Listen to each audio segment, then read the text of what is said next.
Factor analysis के part one में factor analysis के सारे अंडरलाइंग कॉन्सेप्ट्स को समझा था कि फैक्टर एनालिसिस क्या होता है, इसकी मीनिंग क्या होती है और हम फैक्टर एनालिसिस कैसे करते हैं, how do we conduct factor analysis. And second part में हमने एसपीएसएस में देखा था कि हम फैक्टर एनालिसिस कैसे करते हैं और रिजल्ट्स की इंटरप्रिटेशन कैसे करते हैं। तो यू नो कि एसपीएसएस एक पेड सॉफ्टवेयर है। आज हम फैक्टर एनालिसिस के थर्ड पार्ट में हम जमोवी पे फैक्टर एनालिसिस कैसे कंडक्ट करते हैं ये देखेंगे। सो जमोवी जो है एक फ्री स्टैटिस्टिकल सॉफ्टवेयर है। ये क्वाइट सिमिलर टू एसपीएसएस है। तो हम जमोवी को यूटिलाइज करके फैक्टर एनालिसिस कैसे करते हैं ये समझेंगे।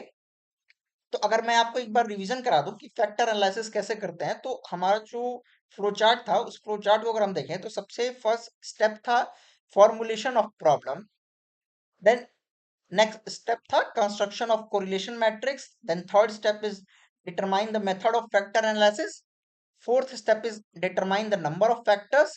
And fifth step is rotation of factors. And then we interpret the factors and we will determine our model fitness. So these are the steps to do factor analysis. So हम इन्हीं steps को follow करके हम जमोवी में कैसे factor analysis करते हैं ये देखेंगे और उनके results जो obtain होंगे उसकी analysis कैसे करते हैं। सो यहाँ आप देख सकते हैं हमने जमोवी को ओपन कर लिया है। ये उसका कुछ इंटरफेस है। अब हम फैक्टर एनालिसिस करते हैं। तो सबसे फर्स्ट स्टेप था कि फैक्टर एनालिसिस में हम सबसे पहले प्रॉब्लम को फॉर्मुलेट करते हैं। तो अगर हम अपने कॉन्सेप्ट अपने नोट्स को रेफर करें तो हमने ऑलरेडी एक प्रॉब्लम फ्रेम करी थी कि हम लोगों के व्यूज जानना चाहते हैं regarding toothpaste. So we formulated 6 questionnaire items. And ये जो क्वेश्चनर आइटम है यही हमारे 6 वेरिएबल्स ऑफ इंटरेस्ट हैं। हम इन्हीं को किन्हीं 2 फैक्टर्स में हमने इनको क्लासिफाई करा था। वेरिएबल 1, वेरिएबल 3 एंड वेरिएबल 5 को हेल्थ बेनिफिट फैक्टर में क्लासिफाई करा था and variable 2, variable 4 and variable 6 हमने सोशल या अपीयरेंस बेनिफिट फैक्टर में क्लासिफाई करा था। यहाँ तो वेरिएबल्स कम थे और यहाँ पे विजिबल था, क्वाइट विजिबल है, तो हमने यहाँ पे ऑब्जर्व करके ये क्लासिफाई कर दिया। अपने हंच पे ये डिसीजन कर दिया कि 1, 3 एंड 5 वेरिएबल्स हेल्थ बेनिफिट्स में जाएंगे और 2, 4 एंड 6 सोशल अपीयरेंस बेनिफिट में। लेकिन जब हमारे पास लार्ज नंबर ऑफ वेरिएबल्स हों और वो वहां भी क्लियर ना हो कि हमें किस वेरिएबल को किस फैक्टर में लोड करना है, तो फिर हम स्टैटिस्टिकल वैल्यूज को देख के हम एनालाइज करते हैं कि इस फैक्टर में ये वेरिएबल्स पुट होंगे। वहां पे ऑटोमेटिकली जब हम फैक्टर एनालिसिस करेंगे तो वो वेरिएबल्स की वैल्यूज बताएंगे कि हमें ये फैक्टर वन में वेरिएबल्स लोड होंगे एंड ये वेरिएबल्स जो रेस्ट है वो फैक्टर टू में या फैक्टर थ्री, जितने फैक्टर क्रिएट करने हैं आपको। फैक्टर एनालिसिस की मेन ऑब्जेक्टिव यही है कि अगर आपके पास सपोज करिए 60, 70, 80 वेरिएबल्स हैं तो उनको रिड्यूस करके 4, 5 या 6 फैक्टर्स में करना। मेनली जो प्रिंसिपल कंपोनेंट एनालिसिस पीसीए का पार्ट था कि हम कम से कम फैक्टर्स पे अपने सारे वेरिएबल्स को एक्सप्लेन कर सकें। तो फर्स्ट स्टेप था कि हमें प्रॉब्लम फ्रेम करनी है। तो हमने प्रॉब्लम फ्रेम कर ली। अब हम अपने डेटा को देखेंगे। तो you can see the data जो हम जिस पे हम वर्क करेंगे, फैक्टर एनालिसिस करेंगे जमूवी पे। तो ये कुछ 30 रिस्पॉन्सेज हैं। और इन कॉलम वन यूनिक आईडी हमने रिस्पोंडेंट्स को असाइन करी है 1 to 30 तक, ठीक। एंड अदर कॉलम्स में हमारे वेरिएबल्स हैं, लाइक जो हमने हमारे जो 6 क्वेश्चन थे वही यहाँ पे वेरिएबल 1 जो हमारा फर्स्ट क्वेश्चन था, does it prevent cavities, then variable 2 does it strengthen gums. तो ये हमारे सारे 6 वेरिएबल्स हैं।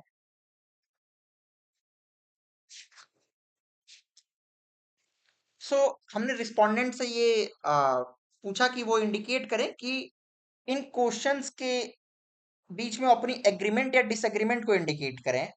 और हमने 7 पॉइंट लिकर्ट स्केल को यूज करा था, यानी कि 1 is equal to strongly agree and 7 is sorry 1 is strongly disagree and 7 is strongly agree. तो लिकर्ट स्केल क्या होती है, तो मैंने एक स्केल से रिलेटेड वीडियोस क्रिएट करी है, प्लेलिस्ट में आप रेफर कर सकते हैं कि डिफरेंट टाइप्स ऑफ स्केल क्या होती है, Likert scale, semantic differential scale, तो आप वहां समझ सकते हैं। तो हमने लिकर्ट स्केल फॉलो करा एंड ये हम degree of agreement in following statements के बीच में जानना चाहते हैं रिस्पोंडेंट्स की। सो रिस्पोंडेंट्स ने यहाँ पे अपने अपने रिस्पॉन्सेस करे और हम ये एक्सेल सीट में उनके रिस्पॉन्सेस को देख सकते हैं। अब हम इस डेटा सेट को जब मूवी में लोड करेंगे यानी इंपोर्ट करेंगे। ओके, अब यहाँ पे हम वेरिएबल्स को इंपोर्ट करेंगे, सॉरी फाइल को इंपोर्ट करेंगे। तो उसके लिए हमें ये राइट साइड पे जो 3 लाइंस हैं, लेफ्ट साइड पे 3 लाइंस हैं, इस पे क्लिक करेंगे एंड स्पेशल इंपोर्ट पे क्लिक करेंगे एंड यहाँ पे आप ब्राउज पे क्लिक करेंगे एंड जहां भी आपने फाइल सेव करी होगी वहां से आप इंपोर्ट कर सकते हैं। तो ये हमारी फाइल का नेम है फैक्टर एनालिसिस डेटा सेट, इस पे हम क्लिक करते हैं एंड ओपन पे करते हैं। अब देख सकते हैं ये हमारा फाइल लोड हो चुकी है, हमारी फाइल, ये सारे हमारे वेरिएबल्स हैं, रिस्पोंडेंट्स एंड वेरिएबल 1 to 6 है। अच्छा, ये थोड़े से अच्छे से लोड नहीं हुए तो हम ये कॉलम्स को डिलीट कर देते हैं जो एम्प्टी कॉलम्स हैं।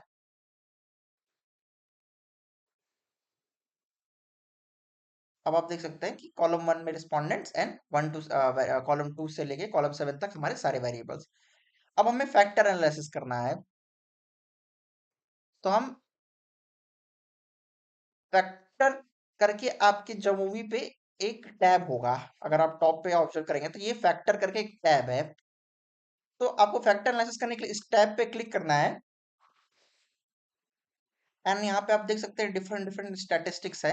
हमने रिलायबिलिटी एनालिसिस क्या होता है ये ऑलरेडी प्रीवियस वीडियो में कवर करा था। अभी हम यहाँ पे फैक्टर एनालिसिस में भी प्रिंसिपल कंपोनेंट एनालिसिस मेथड से ये समझने वाले हैं कि फैक्टर एनालिसिस कैसे करते हैं। हमने ऑलरेडी डिस्कस करा था कि फैक्टर एनालिसिस हम किन्हीं 2 मेथड से कर सकते हैं, एक है principal component analysis and second one is common factor analysis. तो हम प्रिंसिपल कंपोनेंट एनालिसिस करने वाले हैं। मोस्टली फैक्टर एनालिसिस में प्रिंसिपल कंपोनेंट एनालिसिस ही मोस्ट प्रिफर्ड स्टैटिस्टिक है। तो हम फैक्टर क्लिक करते हैं, प्रिंसिपल कंपोनेंट एनालिसिस पे क्लिक करते हैं। तो आप देख सकते हैं ये ऐसा कुछ टैब ओपन हो रहा है। अब यहाँ पे जो वेरिएबल्स की हमें फैक्टर एनालिसिस करनी है, इनको हम इस वेरिएबल्स आइटम बॉक्स में पुट करेंगे। तो उसके लिए आप सिर्फ वेरिएबल पे क्लिक करिए एंड इस एरो पे क्लिक करिए एंड आप देख सकते हैं ये सारे वेरिएबल्स वेरिएबल आइटम बॉक्स में लोड हो चुके हैं। देन हमने बात करी थी कि हम फैक्टर एनालिसिस में वेरिएबल्स को रोटेट करते हैं। तो रोटेशन के लिए हम कुछ डिफरेंट टेक्निक्स को फॉलो करते हैं, जैसे orthogonal rotation, oblique rotation and very max rotation. तो हमने ऑलरेडी डिस्कस करा था कि हम वेरी मैक्स रोटेशन को प्रेफर करेंगे। तो यहाँ से आप ड्रॉप डाउन बॉक्स से आप वेरी मैक्स को सिलेक्ट कर सकते हैं। देन हमने कुछ डिस्कस करा था कि फैक्टर एनालिसिस करने के लिए जो हमारे ये वेरिएबल्स हैं 1 to 6, इनके बीच में एक मीनिंगफुल कोरिलेशन रहनी चाहिए, तभी हम फैक्टर एनालिसिस करते हैं। तो हमने यहाँ पे very max method of rotation select कर लिया है एंड हमने ऑलरेडी डिस्कस करा था कि कुछ एजम्पशंस होती हैं जो कि हमें फैक्टर एनालिसिस करने से पहले चेक करनी होती है। तो हमने बात करी थी कि हम फैक्टर एनालिसिस तभी कर सकते हैं जब ये वेरिएबल्स, जो मल्टीपल वेरिएबल्स हैं, ये एक मीनिंगफुल कोरिलेशन फॉर्म कर रहे हो, तभी हम फैक्टर एनालिसिस कर सकते हैं। जब इनके बीच में एक मीनिंगफुल कोरिलेशन एग्जिस्ट करेगी तभी हम फैक्टर एनालिसिस कर सकते हैं। तो हमने वहां बात करी थी कि हम 2 टेस्ट को यूज करके वेरिएबल्स के बीच में कोरिलेशन को चेक करते हैं कि कोरिलेशन प्रेजेंट है या नहीं है। तो उन टेस्ट का नाम था, first is Bartlett test of sphericity and second one is KMO measure of sampling adequacy. तो हम इन 2 चेक बॉक्सेस पे भी टिक मार्क करेंगे एंड इनकी टेबल को भी इंटरप्रेट करेंगे, इनके रिजल्ट्स को भी। देन हमने डिस्कस करा था कि हम जो फैक्टर्स या कंपोनेंट्स डिसाइड करते हैं वो डिफरेंट मेथड्स के बेस पर डिसाइड करते हैं। लाइक हम एजेंट वैल्यूज को रिफर करते हैं, स्क्री प्लॉट को चेक करते हैं, हम हमें कितने फैक्टर रखने चाहिए, इसके डिफरेंट डिफरेंट मेथड्स हैं। आप ये जब हम determination of number of factors पे जाते हैं तब देखते हैं eigen value is greater than 1, it means कि जिन कंपोनेंट्स की एजेंट वैल्यूज ग्रेटर देन 1 होगी हम उन्हीं फैक्टर्स को सिलेक्ट करेंगे। Then scree plot method, then percentage of variance method and prior determination और प्रायर नॉलेज मेथड। तो हम यहाँ पे जो मोस्ट प्रिफर्ड है एजेंट वैल्यूज मेथड को सिलेक्ट करेंगे और यहाँ आप देख सकते हैं by default agent value greater than 1 यहाँ पे है। ओके, आप यहाँ से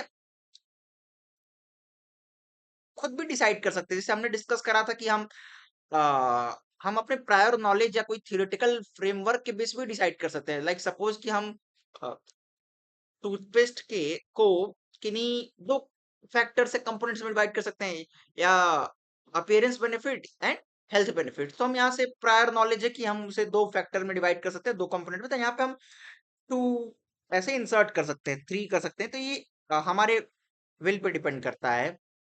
तो हम यहाँ पे एजेंट वैल्यू मेथड को फॉलो करेंगे। देन हमने डिस्कस करा था कि कुछ कट ऑफ पॉइंट होती है। अच्छा, ये जैसे कट ऑफ पॉइंट यहाँ पे 0.30 है, इट मीन्स कि ये जो वैल्यूज हैं, अगर उनमें से कोई वैल्यू 0.30 से अबव रहेगी, वही वेरिएबल्स कंपोनेंट में लोड होंगे। अभी हम डिस्कस करेंगे इसकी मीनिंग के बारे में। ओके, तो हम यहाँ पे ये रखते हैं। देन यहाँ पे हम शॉर्ट लोडिंग बाई साइज करते हैं। देन हम कुछ एडिशनल आउटपुट पे भी टिक मार्क करेंगे। लाइक हम कंपोनेंट समरी देखना चाहते हैं, हम कंपोनेंट की कोरिलेशन देखना चाहते हैं, हम इनिशियल एजेंट वैल्यूज को भी देखना चाहते हैं, स्क्री प्लॉट को भी देखना चाहते हैं। हमने डिस्कस करा था कि हम स्क्री प्लॉट को भी ऑब्जर्व करके विजुअली ये डिसाइड कर सकते हैं कि कितने फैक्टर्स होने चाहिए। उन कंपोनेंट स्कोर्स पे भी हम टिक मार्क करते हैं। तो आप देख सकते हैं राइट साइड पे ये हमारा रिजल्ट टैब है। यहाँ पे सारे हमारे रिजल्ट्स हैं जो भी हमने चेक बॉक्सेस टिक मार्क करे थे। तो हमने यहाँ पे मोस्टली क्या कर लिया, हमने यहाँ पे प्रॉब्लम फ्रेम कर ली, एंड हमने second method the construction of correlation matrix, इसमें हम पार्टलेट टेस्ट ऑफ स्पेरिसिटी या कैसर मेयर ऑल्किन टेस्ट को यूज करके देखते हैं कि कोरिलेशन है या नहीं है, ये चेक करते हैं। और हमने नेक्स्ट हमने कौन सा मेथड फॉलो करना है ये भी डिसाइड कर लिया है। तो हम principal component analysis method follow करते हैं, जिसमें हम minimum number of factors use करते हैं जो कि अकाउंट करे मैक्सिमम वेरिएंस को इन द डेटा। ओके, और हमने ये भी डिटरमाइन कर लिया कि कितने फैक्टर्स होंगे, तो हमने एजेंट वैल्यूज मेथड को फॉलो करके नंबर ऑफ फैक्टर्स भी डिटरमाइन करे। तो हम इन रिजल्ट्स को इंटरप्रेट करते हैं। कंपोनेंट स्टैटिस्टिक्स के टेबल को ऑब्जर्व करिए। नहीं, इससे पहले आप एजम्पशन चेक को हम देखते हैं, जो हमने Bartlett test of sphericity and KMO measure of sampling adequacy को देखा था। हम इसको इंटरप्रेट करते हैं इस टेबल को। सबसे पहले हम एजम्पशंस को चेक करते हैं कि फुलफिल हो रही है कि नहीं है। तो हमने ये ऑलरेडी पार्ट वन, जहां पे हमने कॉन्सेप्ट कवर करा था, डिस्कस करा था कि for factor analysis to be meaningful the variables should be correlated. It means कि वेरिएबल्स के बीच में कोरिलेशन होना चाहिए। एंड अगर उन वेरिएबल्स के बीच में कोरिलेशन स्मॉल है या बहुत ही मार्जिनल है, तो फैक्टर एनालिसिस अप्रोप्रिएट टेक्निक नहीं है। तो हमने दो टेस्ट के बारे में बात करी थी, जो हमारे पास अवेलेबल है, टू स्टैटिस्टिकल टेस्ट, तो Bartlett test of sphericity and KMO measure of sampling adequacy. तो सबसे पहले हम बार्टलेट टेस्ट ऑफ स्पेरिसिटी को चेक करते हैं कि ये वेरिएबल्स कोरिलेटेड है या नहीं है। तो हमने डिस्कस करा था कि बार्टलेट टेस्ट में हम नल हाइपोथेसिस फ्रेम करते हैं कि variables are uncorrelated in the population, या in other words the population correlation matrix is an identity matrix. अगर हम नोट्स को रेफर करें, तो जहां पे हमने बार्टलेट टेस्ट के बारे में डिस्कस करा था, तो हमने कहा था कि हम नल हाइपोथेसिस फ्रेम करते हैं कि variables in the population are uncorrelated, या in other words the population correlation matrix is an identity matrix. तो ये जो आइडेंटिटी मैट्रिक्स होता है कि डायगोनल वैल्यूज 1 होंगी एंड ऑफ डायगोनल वैल्यूज 0 होंगी। तो हाँ, यहाँ पे हम हमारा बेसिक पर्पस होता है कि फैक्टर एनालिसिस करने से पहले कि हम अ, जो हमने नल हाइपोथेसिस फ्रेम करा है कि वेरिएबल्स आर अनकोरिलेटेड, इसको हम रिजेक्ट करें। इट मींस कि हम अल्टरनेट हाइपोथेसिस जो कि कहता है कि there is correlation between the population variables, हम उसको एक्सेप्ट करें। सो अगर हम इसकी टेस्ट स्टैटिस्टिक्स को ऑब्जर्व करें, जो कि काई स्क्वायर पर बेस्ड है, यानी कि काई स्क्वायर में क्या होता है कि a larger value of test statistics will favour the rejection of null hypothesis. तो यहाँ पे हम देख सकते हैं जो काई स्क्वायर की वैल्यू है वो 108 है। तो यहाँ पे हम देख सकते हैं कि जो अप्रोक्सीमेट काई स्क्वायर की वैल्यू है वो काफी हाई है, और p is also less than 0.001, तो इट मीन्स कि ये सिग्निफिकेंट है। तो हम ये कह सकते हैं कि पॉपुलेशन के वेरिएबल्स कोरिलेटेड हैं एक दूसरे से। ये डीएफ है, डिग्री ऑफ फ्रीडम। ओके,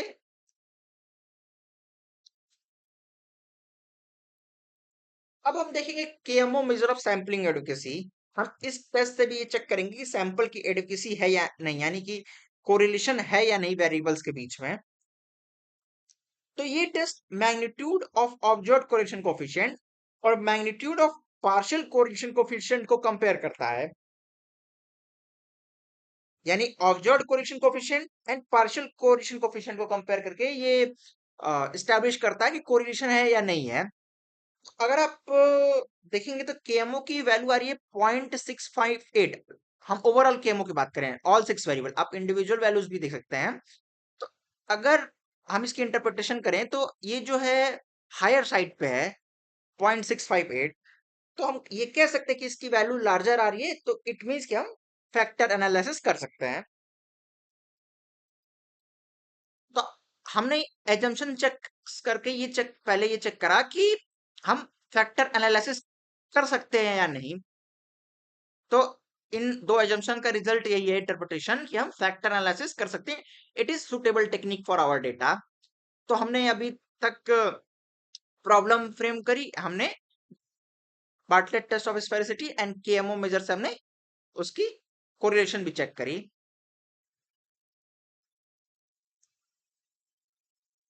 अब हम देखेंगे कि नंबर ऑफ फैक्टर्स कितने होने चाहिए। तो हमने डिस्कस करा था एजेंट वैल्यूज मेथड होता है, स्क्री प्लॉट मेथड होता है, percentage of variance end of priority determination होता है। तो हम इनको वन बाय वन डिस्कस करेंगे, तो इनके बेस पे नंबर ऑफ फैक्टर्स कितने आ रहे हैं।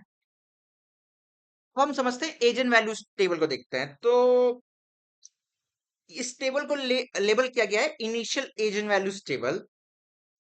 So in this table, you can see the individual agent values of each factor from 1 to 6. And also, if you observe, they are arranged in a decreasing order, meaning from larger to smaller in order of their magnitude as we go from factor 1 to factor 6. We had already discussed कि agent values क्या होती हैं। तो agent values को हम ऐसे define कर सकते हैं कि it is the value which states the total variance attributed to a factor and for a factor।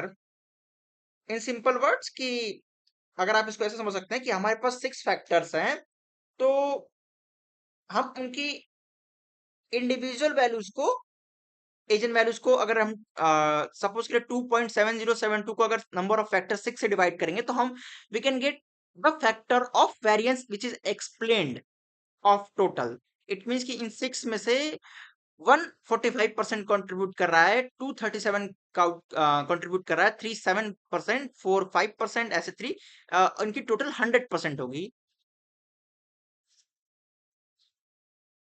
यानी कि so factor 1 accounts for variance of 45.12% of the total variance. हमने ये वैल्यू कैसे ऑब्टेन करी, तो हमने 2.7072 को डिवाइड करा 6 से, देन अगेन 2.2198 को 6 से डिवाइड करा, एंड लाइकवाइज हमने इन सबको भी डिवाइड करा, तो हमने ये परसेंटेज ऑफ वेरिएंस मिली। एंड ये क्यूमुलेटिव परसेंटेज का भी आप कॉलम देख सकते हैं, यानी 45% initial, then 45 plus 37 82, then 82 plus 7 89, 89 plus 5 95, 95 plus 3 98, and 98 plus ऐसे 1 करके 100% आ रही है क्यूमुलेटिव परसेंटेज।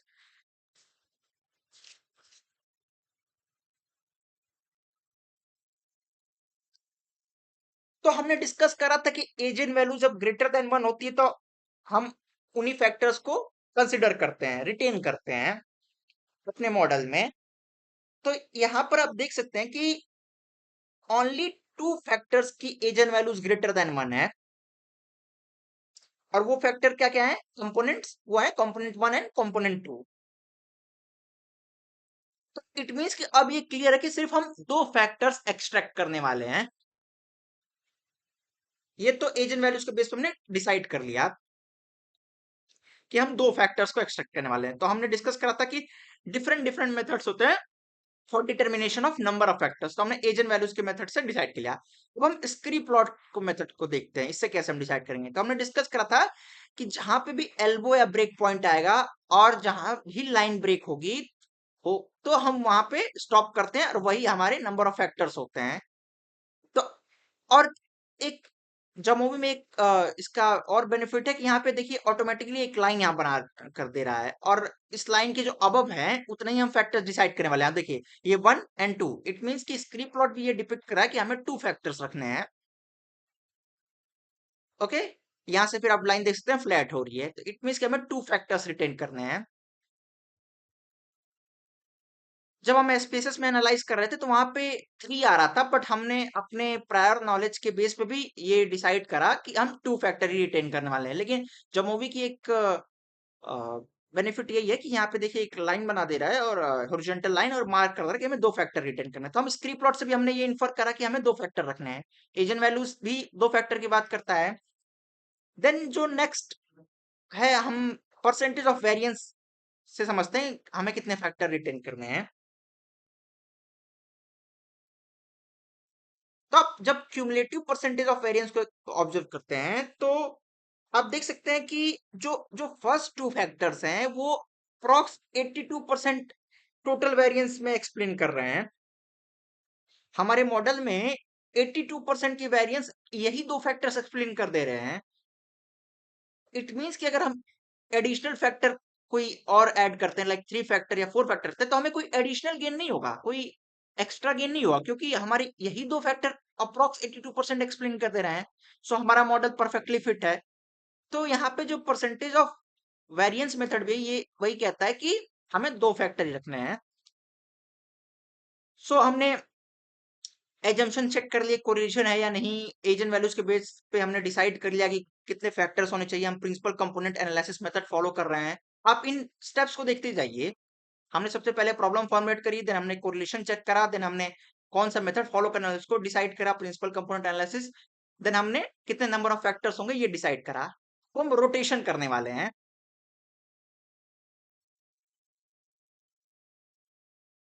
तो हमने डिस्कस करा था कि हम रोटेशन क्यों करते हैं, रोटेशन ऑफ फैक्टर्स क्यों करते हैं। तो जो हमें इनिशियल फैक्टर लोडिंग्स मिलती है, जो इनिशियली हमें कंपोनेंट्स की लोडिंग हम देखते हैं, तो उस लोडिंग को हम इंटरप्रेट नहीं कर सकते। हम वहां से एक्सपेक्ट नहीं कर सकते इस इंफॉर्मेशन को कि कौन सा वेरिएबल किस फैक्टर में लोड हो रहा है। ओके, तो हम उसको इंटरप्रेटेबल बनाने के लिए, इजी टू अंडरस्टैंड बनाने के लिए हम फैक्टर्स की रोटेशन को करते हैं, फैक्टर्स को रोटेट करते हैं। तो वहां पे हमने वेरीमैक्स रोटेशन मेथड फॉलो करा था। तो अब देख सकते हैं, अब हम ये कंपोनेंट लोडिंग्स टेबल को एनालाइज करेंगे। तो हमने रोटेशन कर लिए हैं, यहाँ पे रोटेशन टेबल अवेलेबल नहीं है। ये ऑटोमेटिकली जो हमारा फाइनल टेबल है वहां पे ऑलरेडी रोटेटेड वैल्यूज को दिखा रहा है। ओके, जैसे आप ये देख सकते हैं, ये है जब हम इसको सॉर्ट बाय लोडिंग साइज कर देंगे तो ये थोड़ा सा इसको फिल्टर कर देता है। यानी सपोज हमने कट ऑफ पॉइंट जो हमने 0.30 रखा है, इट मींस कि 0.3 है, तो इट मींस कि अगर इससे अबव वैल्यूज हैं तो हम उनको उन वेरिएबल्स को कंसिडर करेंगे अपने कंपोनेंट में इंसर्ट करने के लिए या लोड करने के लिए। हमने डिस्कस करा था कि हमने ऑलरेडी हमारे पास कम वेरिएबल्स थे, तो हमने वेरिएबल 1, 3 एंड 5 जो कि हेल्थ बेनिफिट्स फैक्टर में हमने कंपोनेंट में क्लासिफाई कर दिया था, एंड वेरिएबल 2, 4 एंड 6 को भी सोशल या अपीयरेंस बेनिफिट में क्लासिफाई कर दिया था। लेकिन यहाँ पे अब हम स्टैटिस्टिकल वैल्यूज को ऑब्जर्व करके देखेंगे कि यहाँ पे कैसे स्टैटिस्टिक्स और फैक्टर एनालिसिस ने हमें ये वैल्यूज दी हैं कि हम कौन से वेरिएबल्स को इंसर्ट करने वाले हैं। फैक्टर 1 जो कि हेल्थ से रिलेटेड है, एंड फैक्टर 2 जो कि सोशल या अपीयरेंस से है। ये इसकी नेमिंग हम बाद में करते हैं। तो आप देख सकते हैं यहाँ भी जो फैक्टर 1 है यहाँ पे वेरिएबल 1, 3 एंड 5 है, एंड जो फैक्टर 2 है यहाँ पे भी वेरिएबल 2, 4 एंड 6 है। तो फैक्टर एनालिसिस का मेन ऑब्जेक्टिव यही है कि वो हमें बताता है कि हम किन वेरिएबल्स को एक साथ क्लब करके किसी एक फैक्टर में रख सकते हैं। अगर सपोज कि यहाँ number of large number of variables होते तो वो बताता कि 1 3 5 8 10 ये फैक्टर 1 में, 2 4 6 12 फैक्टर 2 में जाएंगे। तो यहाँ पे आप देख सकते हैं हमारे एग्जांपल में सिर्फ दो फैक्टर आ रहे हैं, यानी ये 3 वेरिएबल्स फैक्टर 1 में एंड 3 वेरिएबल्स फैक्टर 2 में है। तो इससे हम इजिली इंटरप्रेट कर सकते हैं कि ये 3 वेरिएबल्स फैक्टर 1 में जाएंगे, उनकी नेमिंग या लेबलिंग हम बाद में कर देंगे, एंड ये 3 वेरिएबल फैक्टर 2 में जाएंगे। तो ये होता है बेसिक मैकेनिज्म फैक्टर एनालिसिस का, जहां से हम कितने कंपोनेंट्स क्रिएट करने वाले हैं और किन कंपोनेंट्स में कौन से वेरिएबल इंसर्ट होंगे ये पता चलता है। सो हमने पार्ट 1 में समझा था कि फैक्टर एनालिसिस के कॉन्सेप्ट को पूरा अंडरस्टूड किया था। देन हमने पार्ट 2 में एसपीएसएस में हम कैसे फैक्टर एनालिसिस करते हैं ये समझा था, एंड पार्ट 3 में हमने जमूवी में कैसे फैक्टर एनालिसिस करते हैं समझा था। जो पार्ट 2 है, जो एसपीएसएस में हम फैक्टर एनालिसिस करते हैं, तो जो उसका रिजल्ट आता है वो काफी इनहेंस आता है एज कंपेयर टू जमूवी। जमूवी में थोड़ा सा लिमिटेड रिजल्ट शो कर रहे हैं, लेकिन हमने फैक्ट एसपीएसएस में जब फैक्टर एनालिसिस करा था तो वहां पे हमने देखा था कि कैसे डिफरेंट डिफरेंट आउटपुट शो करती है। तो हम वहां पे काफी डिस्क्रिप्टिव वे में उसके रिजल्ट्स को एनालाइज और अंडरस्टैंड कर सकते हैं। सर अगर आपको कोई और भी डाउट है तो आप कमेंट सेक्शन में ड्रॉप कर सकते हैं कमेंट। आप मुझे ईमेल भी कर सकते हैं, एंड टेलीग्राम ग्रुप भी ज्वाइन कर सकते हैं। मैं वहां पे ये सारे नोट्स कॉन्सेप्ट एंड और भी एडिशनल सपोर्ट मटेरियल मैं शेयर कर दूंगा। आप वहां से मुझसे डायरेक्टली कॉन्सेप्ट कनेक्ट भी कर सकते हैं। So thank you very much and have a good day.